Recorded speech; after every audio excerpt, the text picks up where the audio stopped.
Ladies and gentlemen, welcome to the show, special Thursday night episode of Trucking with Authority. I'm your host, Kenny Long. Thursday night, September 21st, 2017. We're going to be trying some new schedules, some new programming.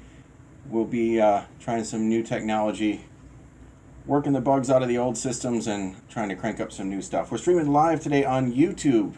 Something different we haven't done, streaming live on YouTube. Of course, if you're watching the YouTube, I don't have my normal green screen behind me because that just is one more weak link in the chain. So we're going to just try to stream it off of a tablet for now.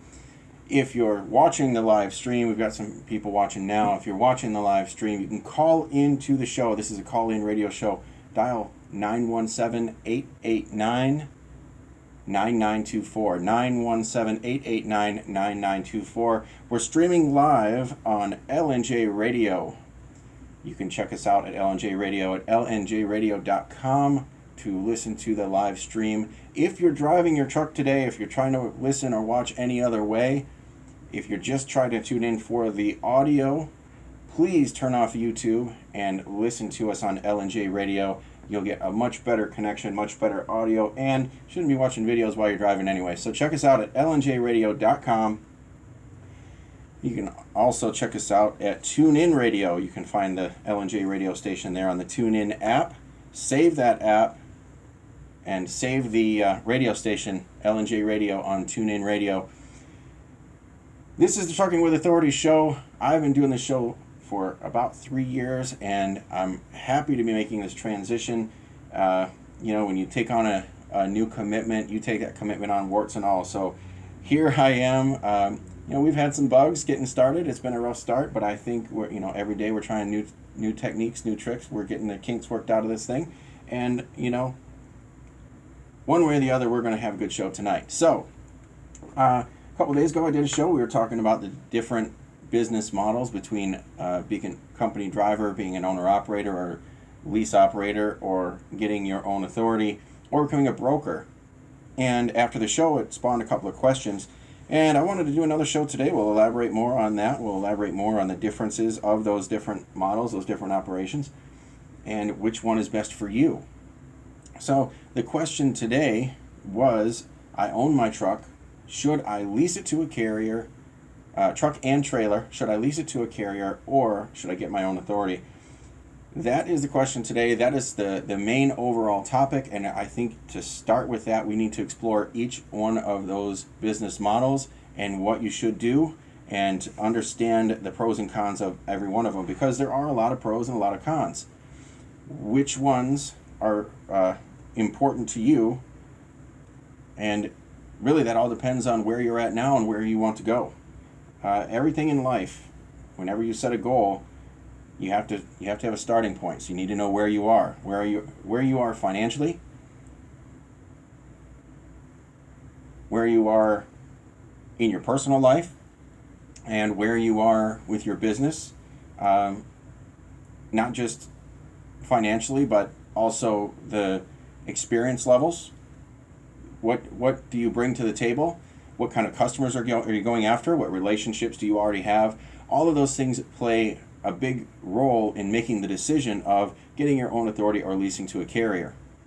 Now, as a company driver, I think that's the most basic level. That's what most people seem to understand. As a company driver, you do what the company says. You are there to jump when the boss says jump.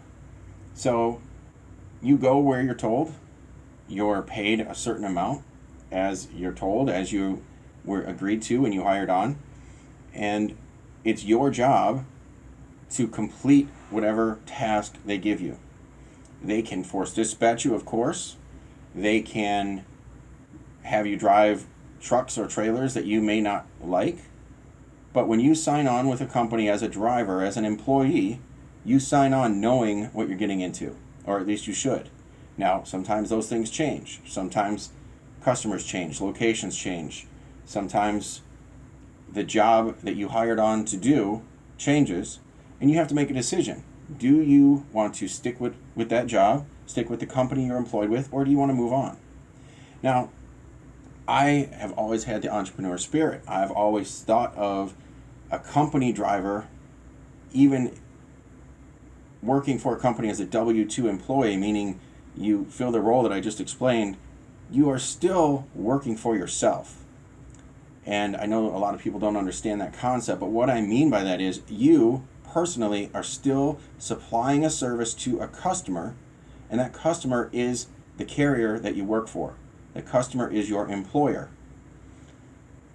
That's a hard concept for some people to grasp, because in this country, we have this mentality of once you have a job, it becomes a career and you should stay with that company forever.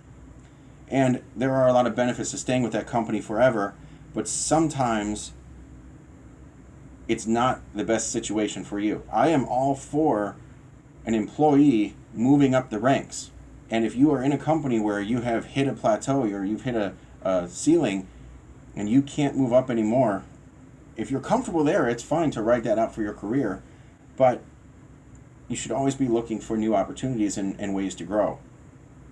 That being said, I also frown upon people that jump from carrier to carrier, and I actually had somebody apply to come work for me that had 17 jobs, 17 different carriers that they had some relation with. Either they were an owner-operator or a company driver, 17 in only 2 years. That is a red flag for me as well. I don't think it's a problem to switch carriers occasionally if you are improving your situation, basically finding new customers that are willing to pay more for your services. That's kind of how I view that. But if you're doing that every couple of weeks or every month or two, then you have to consider, well, maybe it's not the customer, maybe it's me. Maybe the service I'm providing doesn't warrant what I think I'm worth. And then you need to look within yourself to figure out why. Now, as a company driver, that is a complete different mindset than a lot of people have, and I get that. Now, that starts to make more sense when you become an owner-operator or a lease operator and you have your own truck. When you have your own truck, obviously the person that writes the check to your business is your customer. So as an owner-operator, your customer is the carrier that you are leased to. Now, in the same mindset as I just explained about the company driver thinking that they're self-employed, I think the same thing about an owner-operator. An owner-operator that is leased to a carrier should consider themselves working for a customer, and that customer should provide or should pay for what service you provide and pay you what you think you're worth. Now, when you sign on with a carrier, you should work out all of those details. You should understand either the percentage of the revenue that you are making. You should understand the basic lanes you're pulling. Now, and we'll get into the differences of your own authority and lease to a carrier, but when you are under a carrier, you are still supposed to do exactly what that carrier tells you to do. You are still bound by that carrier's direction. You have to do what that carrier tells you. So, the difference between that and then moving up to your own authority. Moving up to your own authority is a whole new level. At that point, this relationship between who's the customer and the service provider is very, very clear. Obviously, when you're hauling a load for a shipper or a receiver or a broker, the person that writes your check is the customer. And you may have multiple customers in just one day. You may haul multiple loads in one day for different shippers, different receivers, or different brokers, all in one day. Bouncing between customers obviously isn't that big of a deal. It's great to establish a relationship with a customer, that you have a long-term relationship and you continue to pull loads for that one customer, but that's not always going to happen, and that's not a bad thing. But that relationship is very, very clear when you have your own authority. But make no mistake, it's the same type of a relationship when you're running any business at any level, including when you are a company driver working for that carrier. That carrier is still your customer, and you need to do the best you can to provide the most value that you can to your customer, your employer, and in turn, they should pay you what you're worth. Now, it doesn't always mean money. Maybe it's benefits. Maybe it's the appropriate home time. Maybe it's certain lanes that you prefer, and they take care of you and meet your needs in other ways other than just financially. But the service that the value and you provide in your service should be reflected and rewarded in the pay that they give you, the compensation, not just the monetary pay, but the compensation that they give you in some form. That flows all the way up the chain. Owner-operators, same way. Definitely with a carrier, once you get your own authority.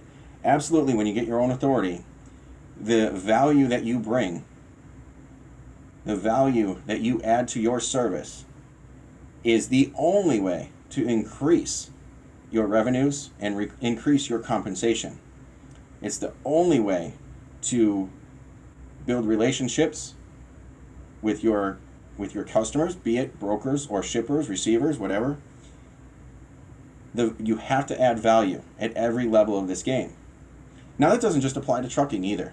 I coach people in other industries as well, and that's why I don't always tell company drivers that you're an employee and that's that. That's why I try to get people to think in that mindset of I provide a service to a customer.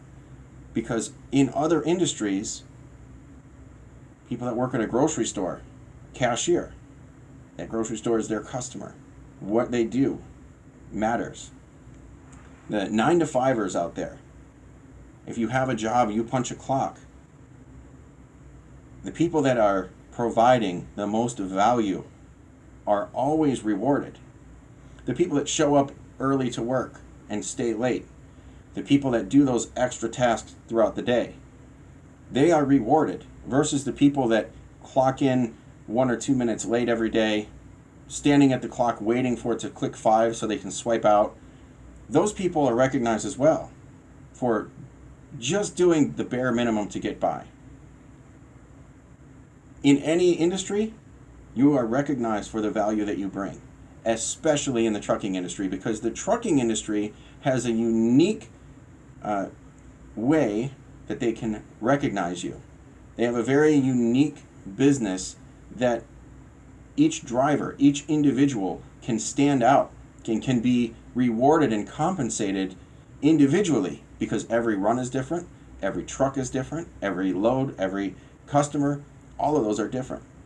And I can tell you, if you are a company driver and you are late for deliveries all of the time, or you are always making violations on your logbooks, you can't make it to work on time after your home time, those types of things, I promise you that you're not getting the premium runs.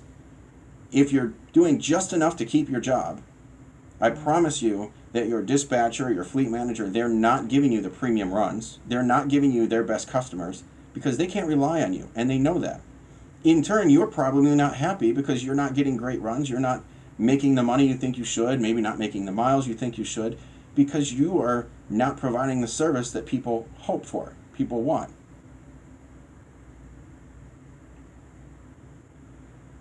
All right, so now I want to focus more specifically on owner-operator, or if you own a truck and you're leased to a carrier, or if you are in some type of a lease purchase program.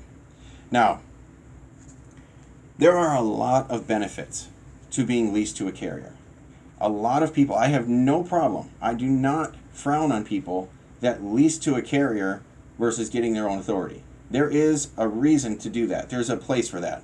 Now, I know there are some people out there that absolutely would never want to lease to a carrier again. I'm one of those. I have my own authority. I've had my own authority for several years, and I could never go back to being leased to a carrier because once you reach a certain level in this business and you understand more of the relationships, I think I can benefit more. I can benefit myself more in the position I'm in with my own authority than if I went back to being leased to another carrier. That being said, if the right opportunity presented itself, if I could get my foot in the door with the right shippers, or if I could get on the lanes that I really like, I wouldn't be completely against it. Now, some of the things that you can be provided when you're leased to a carrier, the biggest thing is that support staff, the support, the behind the scenes things that many owner operators don't even know happens. Many owner operators don't even see these types of things happen. The paperwork, the drug screening, the billing and invoicing, the accounts receivables tracking. Those types of support issues are handled. The owner-operator usually never has to see that. So we'll get into that. We are streaming live on LNJ Radio, lnjradio.com. Check us out. And because we are doing a live radio stream, I do have to do some commercials. So let's take a quick commercial break, and we will come right back to this topic.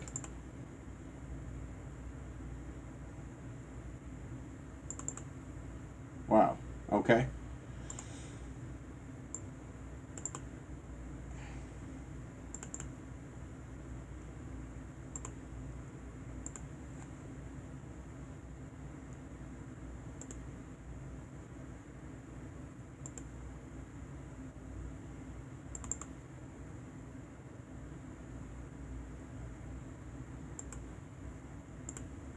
All right.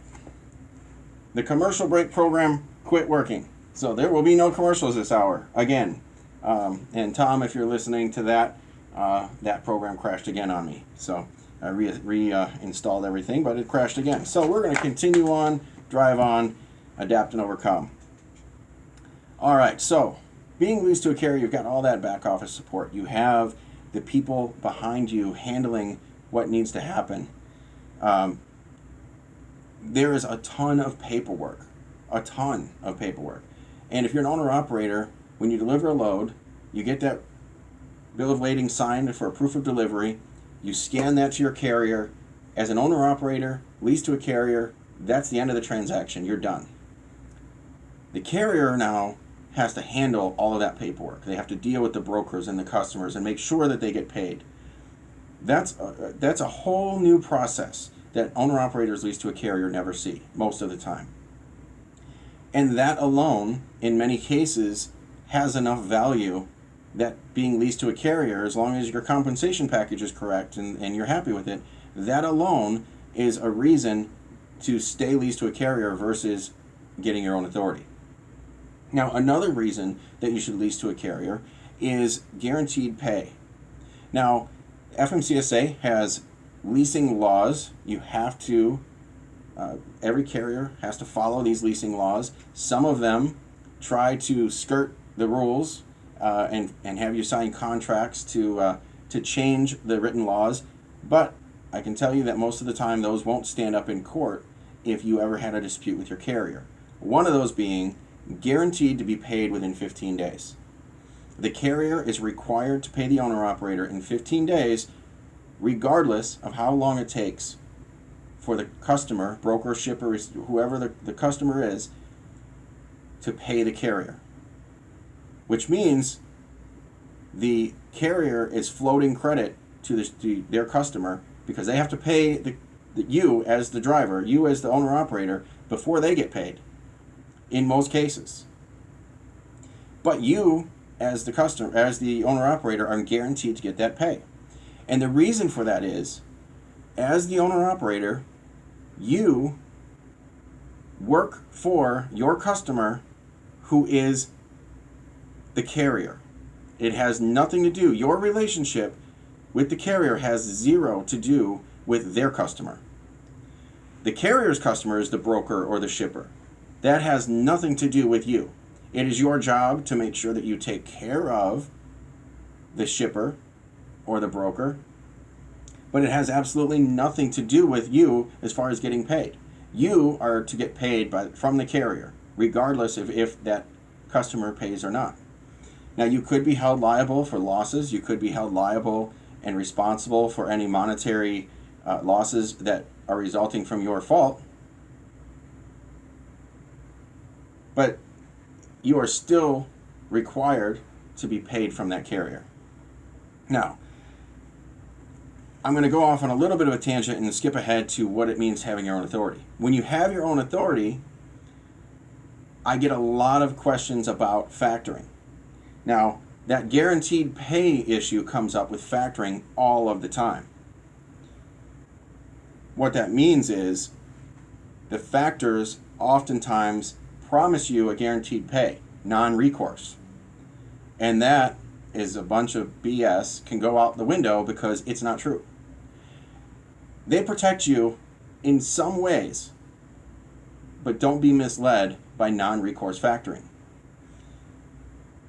I am going to have an agent from a factoring company. I may have him on this show here in the near future as a guest, and he is going to be at the Drive seminar, and he's going to be discussing how factoring works. We're going to go over factoring and non-recourse, recourse factoring, and factoring contracts. Factoring company contracts are some of the most lawyered up contracts out there. They've got the legalese, spread thick.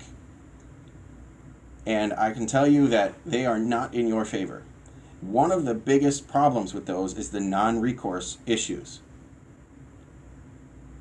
Non-recourse virtually doesn't exist unless the customer goes out of business and files bankruptcy.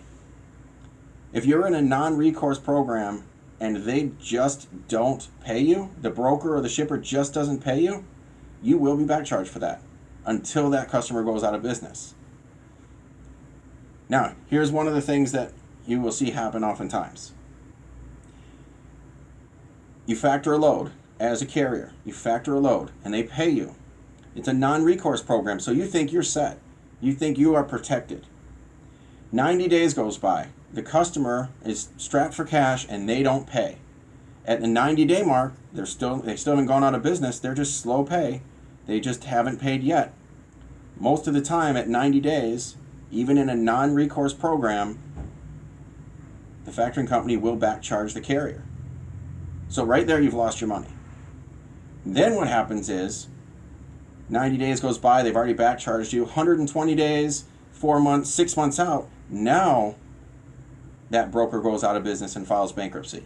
Now they've gone out of business. Now you would be protected, but you've already been back charged. You've already lost that protection. There's nothing you can do about it at that point. They've already back charged you. Bankruptcies don't happen overnight all the time.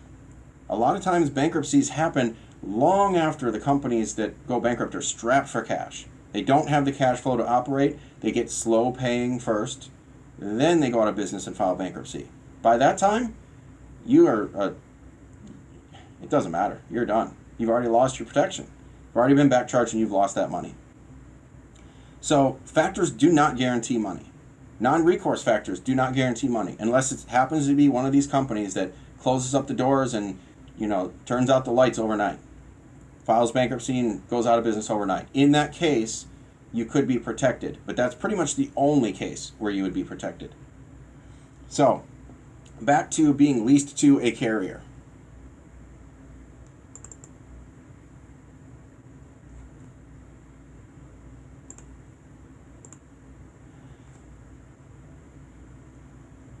One of the benefits to being leased to a carrier, another benefit, is the insurance costs, lower insurance costs. If you were to get your own authority as a one-truck carrier, new authority, your insurance cost will be through the roof for your first couple of years. It will be shockingly high for most people. Now, if you were in the right state, now it can vary from state to state. It can vary from county to county, city to city.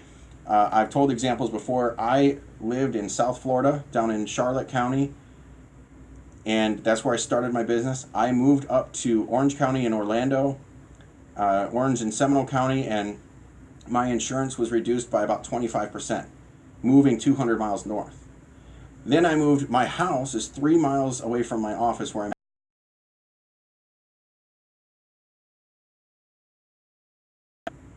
different city technically, and it dropped again. So it can vary in a big way just in short distances. So state to state, especially because each state has widely different rules. So lower insurance costs in the beginning can be a huge benefit, especially if you're leasing onto a carrier that is in a state that has a lower insurance cost than where you may be. Now, you are required, when you are leased to a carrier, to be covered on their insurance policy. So that was another question that was asked. Can I get my own insurance? Absolutely not. You're required by law to be covered on their auto liability, their public auto liability, and their cargo insurance. When you lease to that carrier, They take the responsibility for that. You have to be on their policy. Some carriers, and I'm going to be careful about how I go forward with this part of it, some carriers back charge the owner operator. And I think that's a horrible, horrible idea. I think that's just, I would not advise any driver, owner operator to lease to a carrier that back charges for that insurance. And I'll tell you why. Let's say you lease to a small carrier, maybe just 5 or 10 trucks. And you're being back charged, and maybe it's just a couple of $100 a week. Then somebody that you've never met before, one of the 9 other trucks, gets into an accident. Maybe there's a fatality, maybe there's some major cargo claims. You don't hear anything about it. A few months later, that carrier's insurance renews. All of a sudden, the carrier calls and says, hey, your insurance rates are about to go up 50%. So what happens when your insurance goes up 50% for no fault of your own? You didn't do anything different. You had no claims. You had nothing.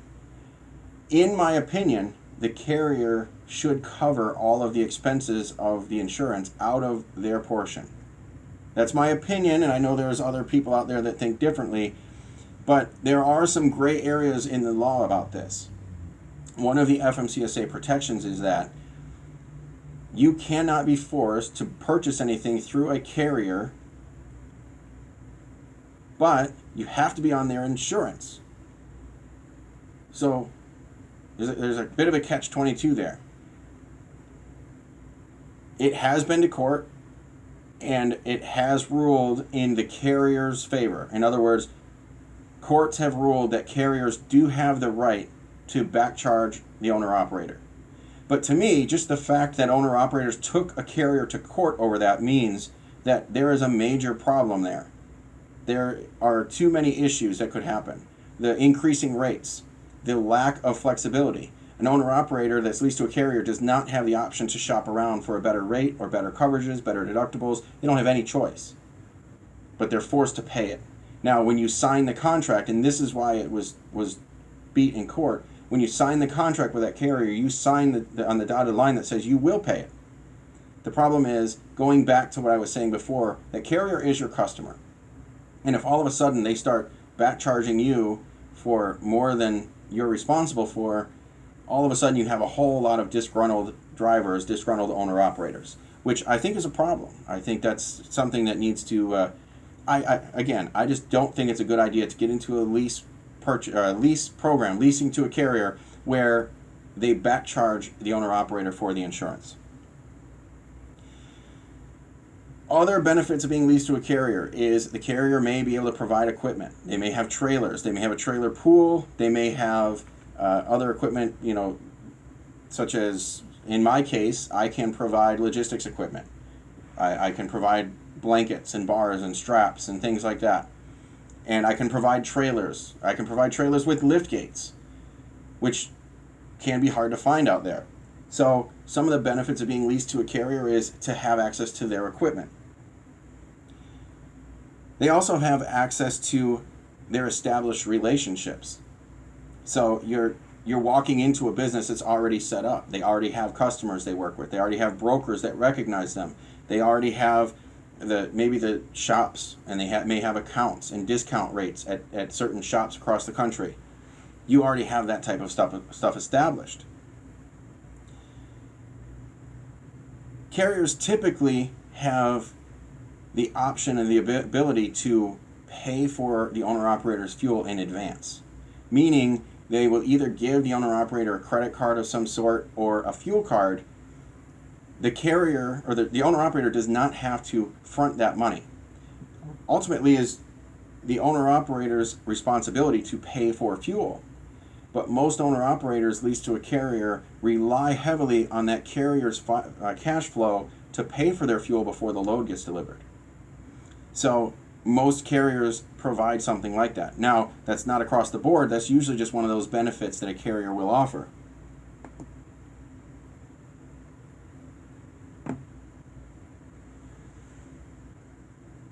So fuel advances is a huge one. Now, it could be fuel advance per load, or in my case, I just give my drivers a credit card and they can buy fuel where they need it and when they need it. But at the end of the week, I back charge them, and then it corresponds to the week that they actually ran the fuel. So they don't have to front the money out of their pocket. When you get your own authority, you don't have that option. Now, unless you get a credit card that you pay off later, you have to pay for that fuel up front. The first few tanks of fuel, several $100s on your first few days in business could hurt. It could be difficult. So certainly you need to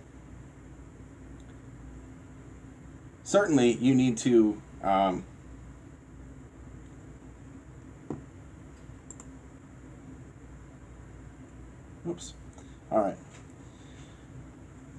Certainly, if you get your own authority, you have to have some cash reserves. And some other things that a carrier could do for you. If you're a one-truck operation, you go get your own authority, a lot of brokers won't give you the time of day. You might be able to pull some loads for them off the load boards, things like that, but it's hard to establish a relationship. I noticed as I started to grow that when I added just one extra truck, when I went from one truck to two trucks, all of a sudden, brokers started to reach out to me. Hey, do you have a truck here today? Do you have a truck there today? How many trucks have you got? Where are they? What can we do for you? Can you tell us what you're looking for next week? Let me put you on the list, that kind of thing.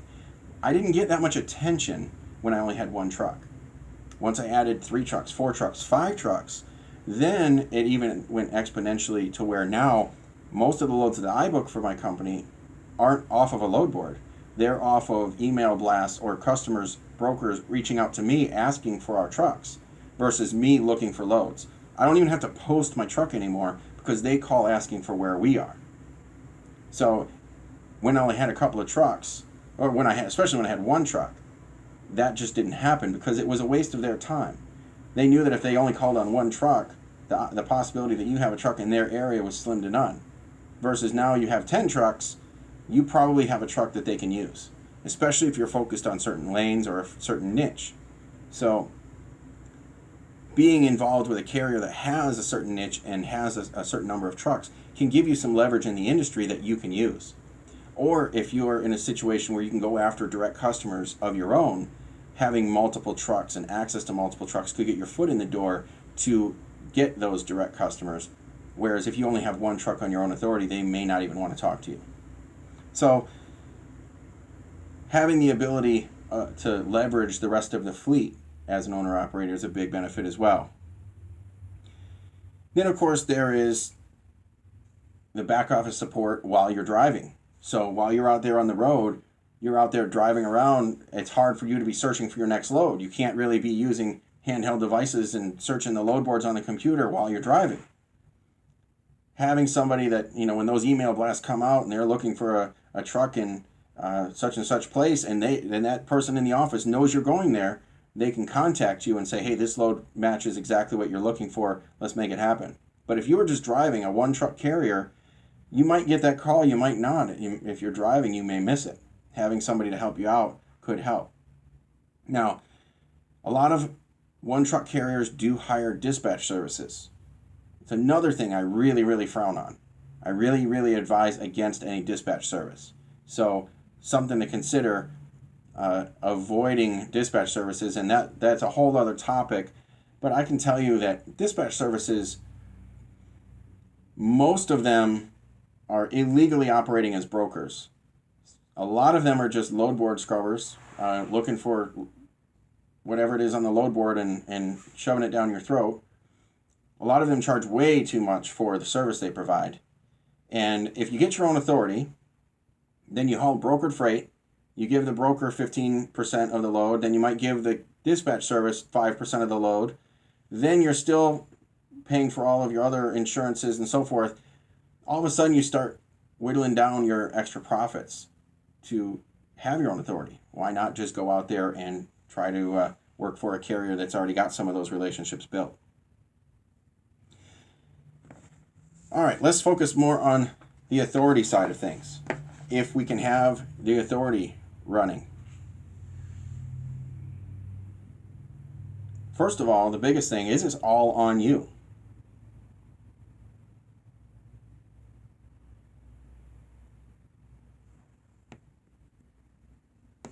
And let me see if I can read a few of these little comments here on YouTube.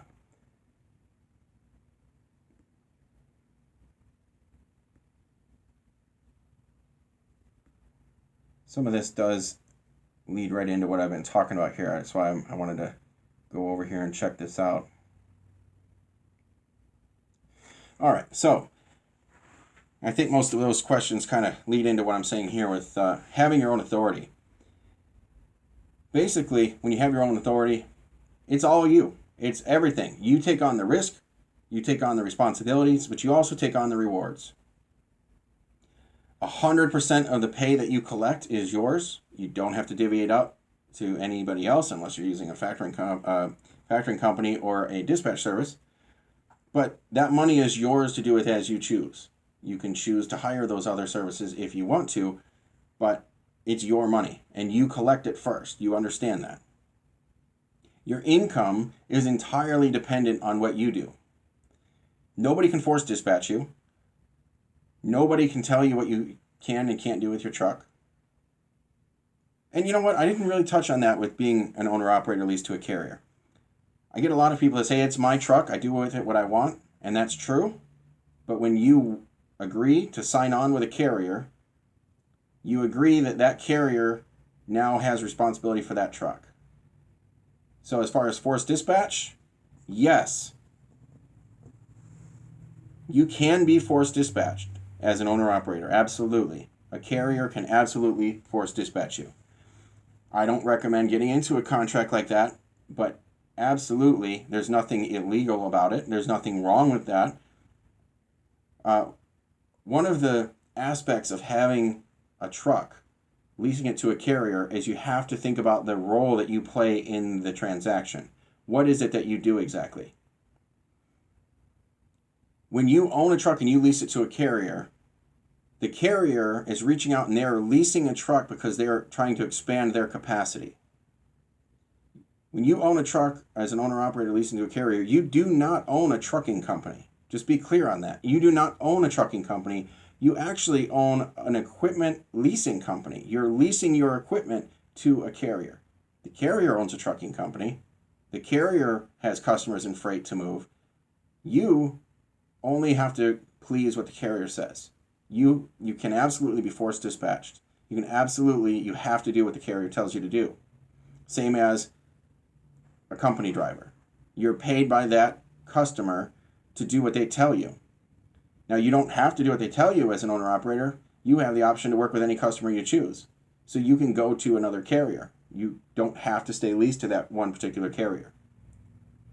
So be clear that you can absolutely be forced dispatched.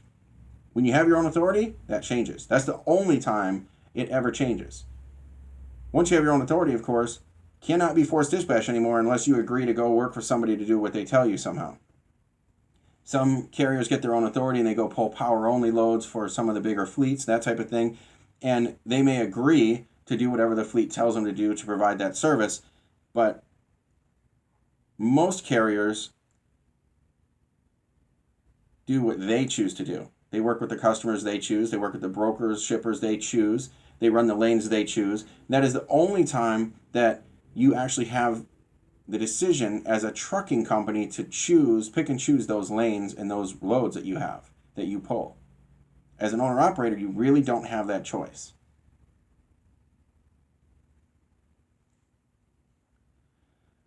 Of course, you do still have customers. You still have to pull the freight and do what the customer tells you. But you may have different customers every day, multiple customers in one day. Ultimately, that agreement you make with that customer per load or per lane or whatever contract you sign with that customer, ultimately you have to do what they say per your agreement. But you ultimately have the decision to make that agreement work for you. Now, of course, not to don't misunderstand what I'm saying. If you make an agreement with a carrier to do what they say, you're also making an agreement. So you have that ability and you have that right, and you have the ability to work for any customer. But the customer is always right. The customer is who you're trying to work for and please, and provide the service that they are paying you for. So make sure you understand your role in the whole game. All right, we do have a question. Let me get to this question because I think that plays right into what we've got here.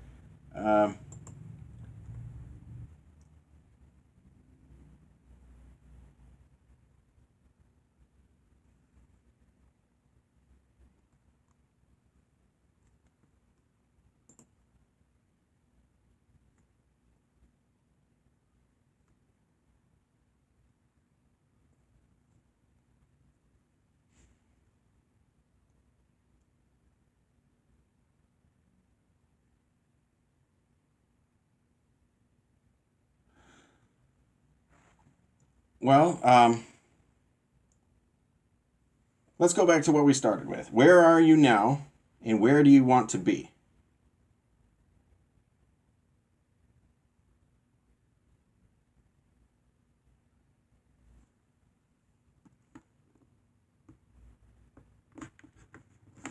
Okay?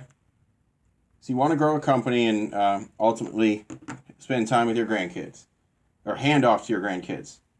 Uh, okay? I understand. So you want to build a business that you can pass down. All right. Well, and you could do that either way. Again, you can build a fleet. I absolutely know people that have a fleet of trucks running under another company. For example, Landstar. Landstar has a pretty good program where you could have a fleet of trucks running underneath you. I have some fleet owners that have worked underneath my carrier as well. And they do well. And one of the things that it allows them to do is focus on building their business and not focusing on all that back office stuff. When you start growing a fleet, I can tell you, when you have your own authority, when you have just one truck and you get your own authority, the paperwork just is exponential over having just being an owner operator leased to a carrier. When you start adding multiple trucks, you multiply that every truck you add. When you're leased to a carrier and then you start adding trucks, they're still handling all that back office stuff for you, just as you were before. Now, one of the problems there is you run into a few issues that you have to overcome, and they can certainly be overcome, but there are issues. So one of the issues is when you hire a driver and you are leased to a carrier, you have equipment leased to a carrier, that driver still has to meet all the driver's requirements of the carrier. The carrier still has to take on that driver and pretty much treat them as an employee. The carrier has to take all the driver files. The carrier has to put them on their drug consortium program. The carrier has to maintain everything for the driver as if it was their own. But the driver works for you. So it's kind of a unique situation. Works great for the carrier because the carrier now passes on the responsibility of payroll to you. You still have to cover workman's comp. You still have to withhold the payroll taxes. They have the option now of paying you as the contractor. You may have 10 trucks. They write one check to you for all 10 trucks. Works out great for them. But then you have to do all the paperwork on the side of maintaining all the payroll and workman's comp, those types of things. You don't necessarily have to maintain the driver files because that is ultimately the carrier, but it's still a good idea because if you ever decided to move your equipment to another carrier, to have the history of your driver files on hand is very handy. All right, so other things that you have to consider though is, again, as an equipment owner, if you want to lease that equipment to a carrier, that is the role that you play. You are a truck leasing company. You're leasing that truck to a customer. You're providing capacity to a carrier. You don't own a trucking company. You don't really have any customers, any direct customers of your own. You have leases that you agree to. You may have contracts with those, but you have those drivers are all vetted by the carrier. So one of the other obstacles you overcome is why wouldn't that driver just go get their own truck and lease to that carrier? In a lot of cases, I see drivers, the way they're paid, especially if they're paid on any kind of a percentage basis, or if they're paid on, if they're self-dispatched through this other carrier, those types of things, it's very difficult to understand why they would work for you when they could just go get their own truck and work for this carrier. Or in a lot of cases, the carrier may have their own lease purchase programs or other type of a system where they could go work directly for the carrier and maybe cut you out of the deal. So I think, if, in my opinion, you could grow a fleet that way, but I think starting that way is a good way to get your foot in the industry and establish yourself and kind of get the ball rolling. Ultimately, if your goal is to own a trucking company with customers and with an established relationship with your customers and a foothold in the market, have control over your trucks, running a trucking company versus giving that control over to another company, I think getting your own authority is really more the direction that you're looking to go. I think getting your own authority is what you want.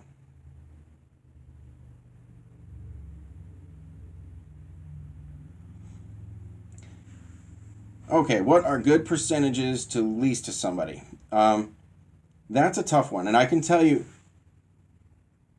you've got your own truck and trailer. So what is a good percent? And I'm repeating this so that everybody on all the other streams can hear your questions. What is a good percentage if you've got your own truck and own trailer? This goes back to, what does the carrier provide for you?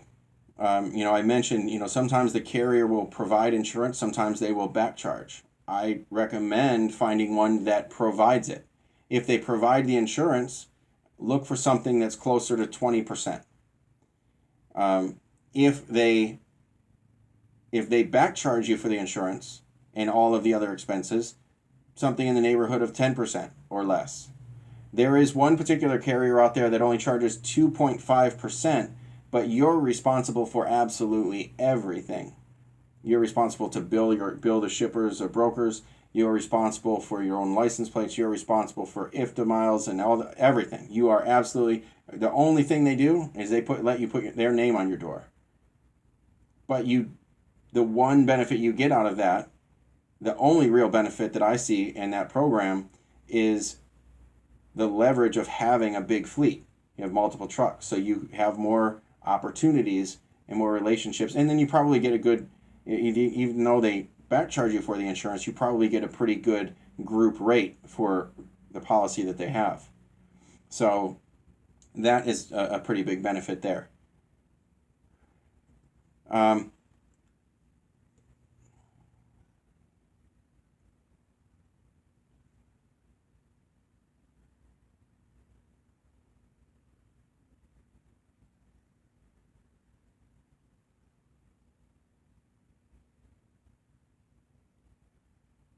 Okay, so you got 85/15, and what are they back charging you for? What'd you say about cargo insurance?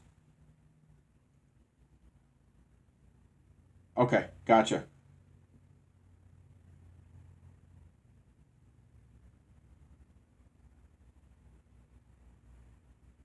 Right? I think we're losing you.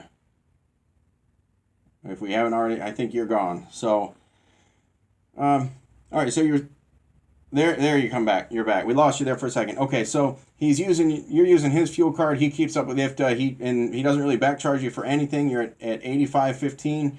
Well, that's pretty decent. That's a decent rate, I would say. It kind of comes down to how much responsibility you have. Are you happy with the customers? Does he have direct freight, or is it all brokers? Does he dispatch you, or do you dispatch yourself?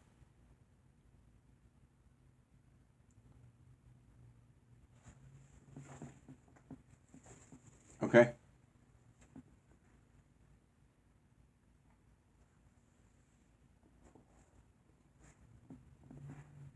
Okay.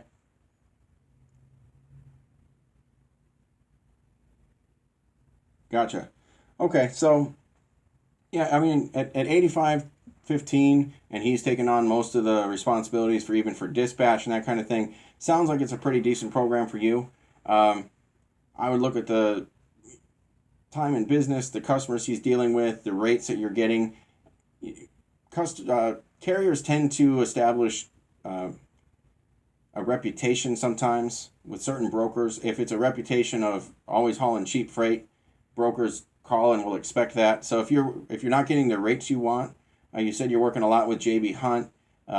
If they're keeping you busy, if you're happy with what you're doing at your percentage, then absolutely you're doing well. I think, what it breaks down to most of the time, no matter what percentage you have, most of the time, by the time everything's passed on, the different costs are passed on or allowed, that they cover and so forth, most of the time it all washes out in the end, and most of these companies all pay about the same. It's really close. So then it comes down to, are you doing the job that you like? So one of the things that I hear all the time, oh, this company is charging you 20%, that's way too much. Or this company is charging only 5%, this is great. Well, that's fine, but what are they back charging for? What kind of rates are you seeing? What is your, if you're getting $250 a mile pulling reefer on all miles and you're doing 120,000 miles a year versus you're only getting $1 a mile but you're paying them only 5%. And, and rate per mile, I've said this before, rate per mile is not always the best measurement unless, if you have two trucks and they run the exact miles every quarter or every year, and you want to compare rate per mile, that's fine. But I don't like to use rate per mile as a good measurement. I just don't think it's a good measurement tool. But, it comes down to, after all of your expenses and after all of everything you do, how much money do you get to keep, after, profit, after you pay for everything and include driver's pay and everything. After all of your expenses are paid, what is your profit? And include your maintenance costs, include your truck costs, depreciation on the truck, those types of things. After everything is said and done at the end of the year, if you're profiting and you get to bring home $150,000 a year, but you're paying your carrier 20%, that's still a better deal than if you're paying your carrier only 5%, but you only get to bring home $45,000 a year after everything. It's a big difference. So at the end of the day, you have to look at your bottom line. Keep control of your costs, understand your cost of operation, understand, your how to negotiate, get the best revenue on the top line, and understand how to control your expenses and put the most on the bottom line. And the carrier can do a lot to help you with controlling those expenses in the middle. So what they offer for the percentage that you pay them has a lot to do with it. So I can't tell you what a good percentage is. Typically, like I said, in that 20% range if they provide a lot, 10% if they don't, and it can vary a lot from there. It really depends on the atmosphere, the customers, and everything else that's involved. At the end of the day, typically washes out to be roughly the same depending on how you run your business and make it work for you.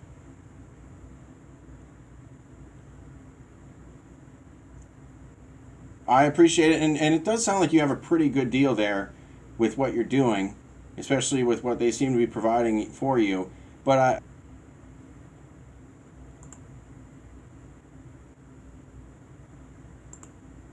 all right, thank you very much. And we're on a new network. We're trying some new things, and I expect to grow this bigger and better. And I think we're going to make some great things happen over here. So thank you very much for your support. Thank you for if you followed me for the past 3 years. Thank you for following me over to the new network. All right. We're going in a little bit of overtime, but I got a little bit of a late start, so we're gonna make things happen here, and we'll wrap things up for the night.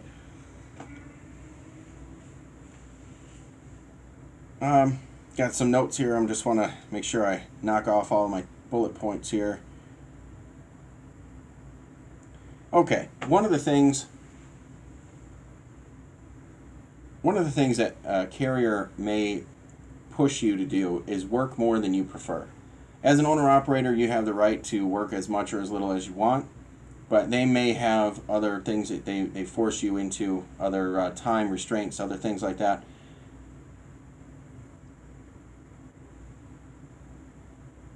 Once you get your own authority, you are the end-all, be-all decision maker. You control everything you do. You control the customers you work for. One of the big fleets out there used to advertise the freedom. If you lease onto them as an owner-operator, you have all kinds of freedom. Self-dispatch, do what you want when you want, and that's great. But then you find out that they micromanage every little thing. They track your logs, they track your skybits on your trailer, they track every little thing you do.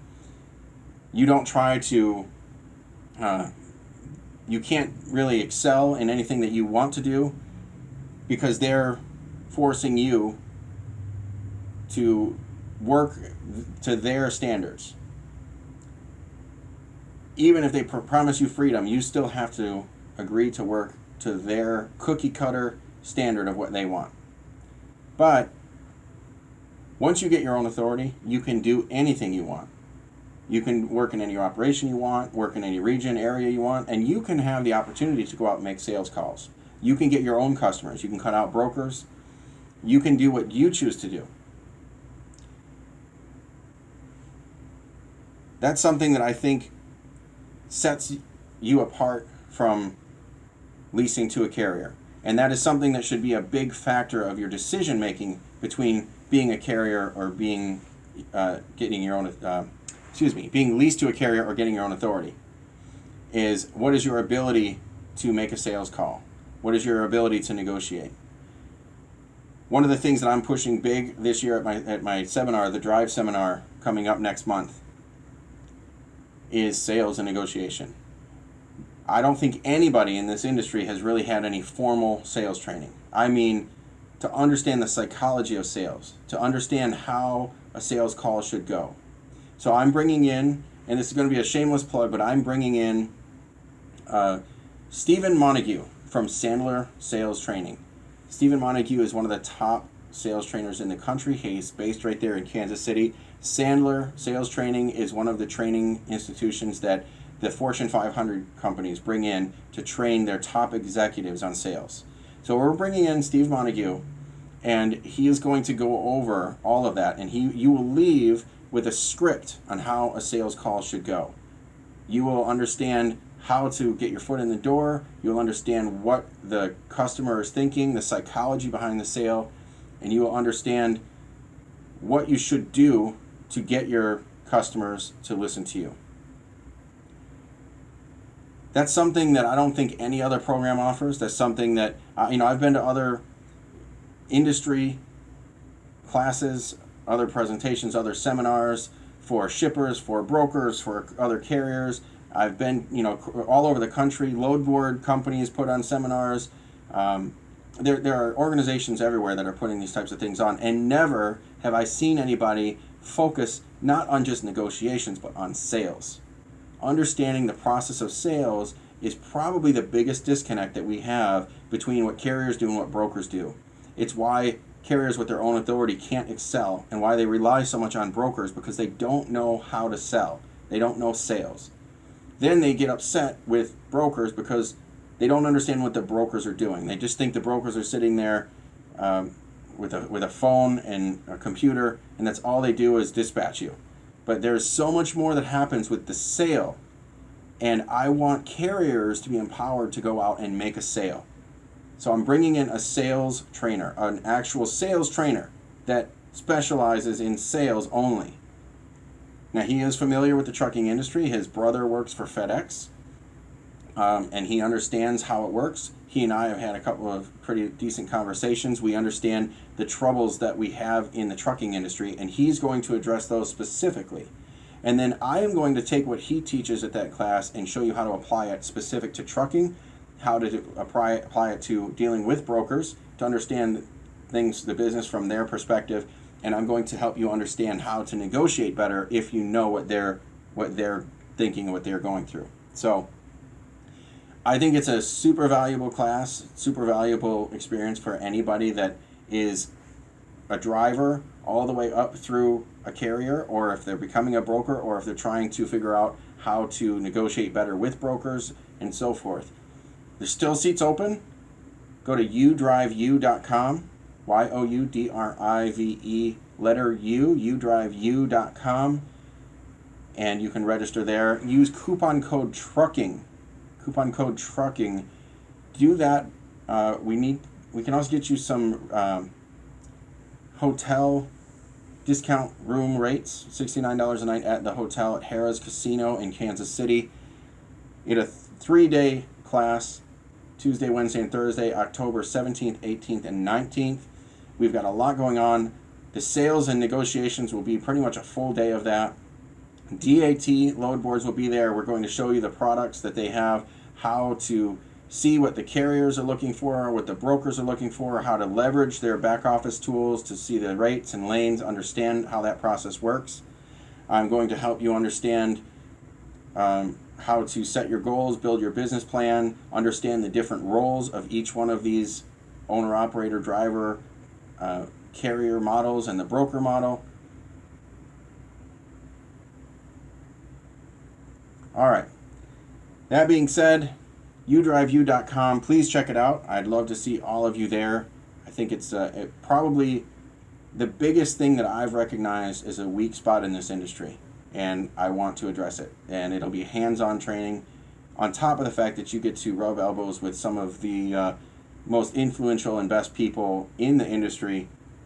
They'll be there. Top mechanics, top fleet owners, top sales trainers. I mean, some of the best training that you will find in the industry will be in Kansas City, October 17th, 18th, and 19th. Seats are still open, udriveyou.com. So that's the end of my shameless plug. We will wrap things up with that.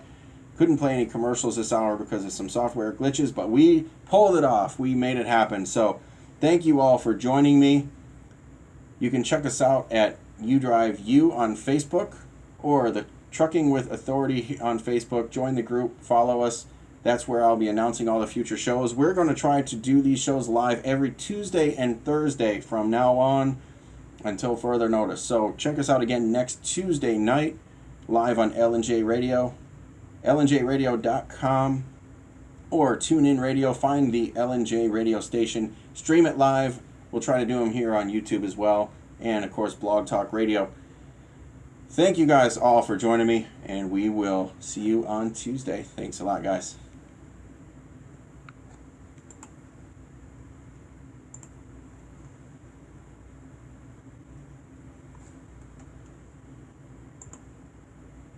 And L&J Radio, thank you guys for your support, all of you still listening.